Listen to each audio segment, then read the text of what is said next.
Bismillahirrahmanirrahim. Assalamualaikum warahmatullahi wabarakatuh. Alhamdulillah, anak-anak semua, kita masuk ke dalam pembelajaran PAI mata pelajaran fikih kelas 9. Nah, pada pertemuan hari ini kita masuk ke dalam pembahasan bab 1, yaitu ketentuan menyembelih binatang. Jadi persiapkan buku paketnya dan juga persiapkan buku tulisnya. Nah, sebelum masuk ke dalam pembahasan seperti biasa, Ustadz akan menerangkan terlebih dahulu kompetensi dasar dan tujuan pembelajarannya. Yang pertama yaitu menghayati nilai-nilai dari penyembelihan. Kemudian yang kedua, membiasakan sikap selektif dan hati-hati.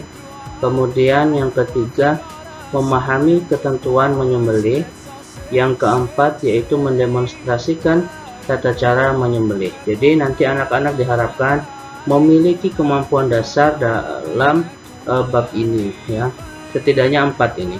Kemudian tujuan pembelajarannya, siswa diharapkan dapat menjelaskan binatang yang halal dan haram. Kemudian menjelaskan cara menyembelih. Yang ketiga yaitu menjelaskan kewajiban menyembelih. Yang keempat menyebutkan syarat-syarat menyembelih.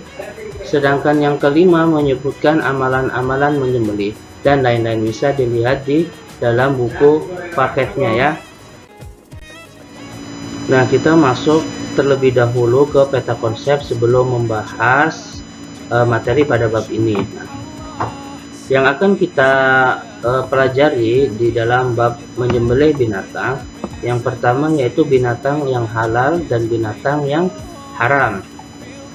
Kemudian di submateri selanjutnya ada cara menyembelih binatang, kemudian kewajiban penyembelihan, kemudian ada syarat penyembelihan, dan ada amalan sunnah. Kemudian ada hal yang dimakruhkan ketika menyembelih. Ada lagi yang terakhir yaitu hikmah disyariatkannya penyembelihan hewan ini. Nah, dalam satu bab ini kita akan membahas submateri ini, kurang lebih ada 7 submateri yang akan kita bahas. Nah, perhatikan foto atau gambar di bawah ini. Yang pertama ada gambar orang-orang sedang menyembelih. Kemudian yang kedua ada binatang-binatang yang halal dan haram. Kemudian ada binatang-binatang laut. Nah, foto atau gambar inilah terkait materi yang akan kita bahas nanti. Nah, kita masuk ke binatang yang halal dan binatang yang haram. Yang pertama, binatang yang halal. Seperti apa sih binatang yang halal? Apa yang dimaksud dengan binatang yang halal? Binatang yang halal itu maksudnya ialah binatang yang diperbolehkan bagi umat Islam untuk memakannya. Nah, binatang yang halal secara umum itu dibagi menjadi 2. Yang pertama yaitu binatang yang hidup di darat, dan nanti ada binatang yang hidup di air. Nah, dalilnya mana? Nah, dalam surah Al-Maidah ayat 1 penggalannya yang berbunyi wahillat lakum bahimatul an'am. Dihalalkan bagi kalian binatang ternak, ya. Kemudian ada Al-A'raf ayat 157 wa yuhillu lahumut thayyibat wa yuharrimu 'alaihimul khaba'is. Dihalalkan bagi kalian yang baik-baik dan diharamkan bagi kalian yang buruk. Nah, yang kedua yaitu binatang yang hidup di air. Kalau yang pertama tadi binatang yang hidup di darat, kemudian yang kedua binatang yang hidup di air. Dalilnya mana? Pada Al-Maidah ayat 96. Uhilla lakum saydul bahri wa ta'amuhu mata'an lakum wa lis-sayyarah. Dihalalkan bagimu binatang buruan laut dan makanan yang berasal dari laut sebagai makanan yang lezat bagimu dan bagi orang-orang yang dalam perjalanan. Kemudian ada hadis Nabi qala Rasulullah sallallahu alaihi wasallam fil bahri huwa tahuru ma'uhu wa hillu maitatuhu. Rasulullah sallallahu alaihi wasallam bersabda mengenai laut, laut itu suci airnya dan halal bangkainya. Kemudian dalam hadis lain pun disebutkan uhillat lana maitatani wa jamani fa ammal maitatani as-samaku wal jarad wa amma jamani fattihalu wal kabidu. Nah, dihalalkan bagi kita itu makanan, maksudnya dihalalkan bagi kita makan dua macam bangkai dan dua macam darah, yaitu bangkai ikan dan bangkai belalang, serta dua darah ialah hati dan limpah. Jadi binatang yang hidup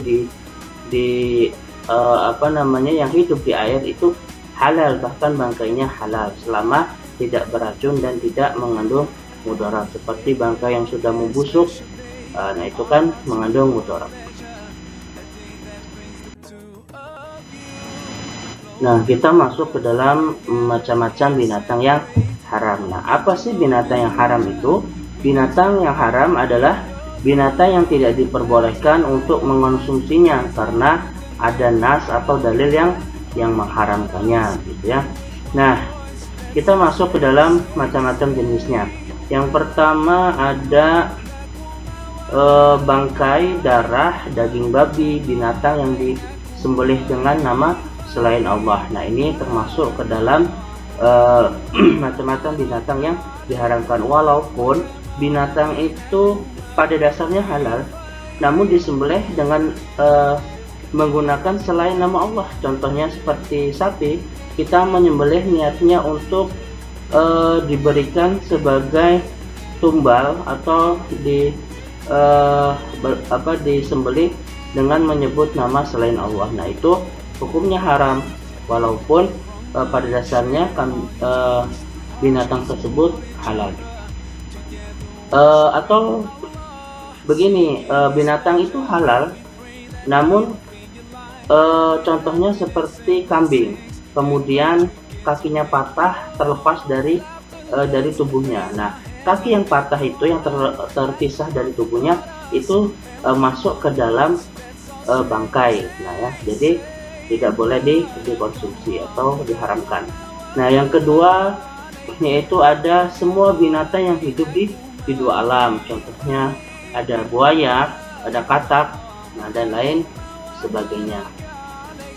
Nah, yang ketiga itu ada semua binatang yang bertaring kuat. Ini ada serigala, kemudian ada lagi yang lain ya. Nah, yang keempat itu ada semua binatang yang memiliki kuku tajam seperti burung raja wali. Nah, itu haram untuk dikonsumsi.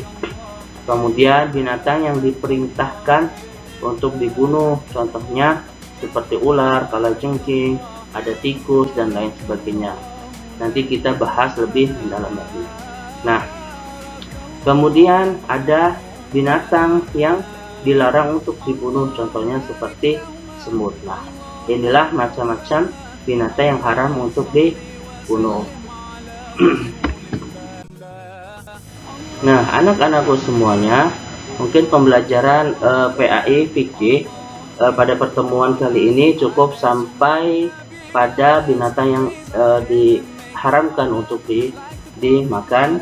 Nah, untuk pertemuan selanjutnya kita akan membahas mengenai penyembelihan binatang ya.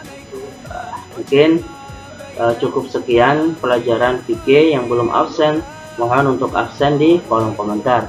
Yang belum subscribe silahkan klik tombol merah agar mendapatkan notifikasi ketika Ustadz share pembelajarannya. Nah, haya nakhtatim darsana bi qiraatil alhamdulillahirabbil alamin. Wassalamualaikum warahmatullahi wabarakatuh.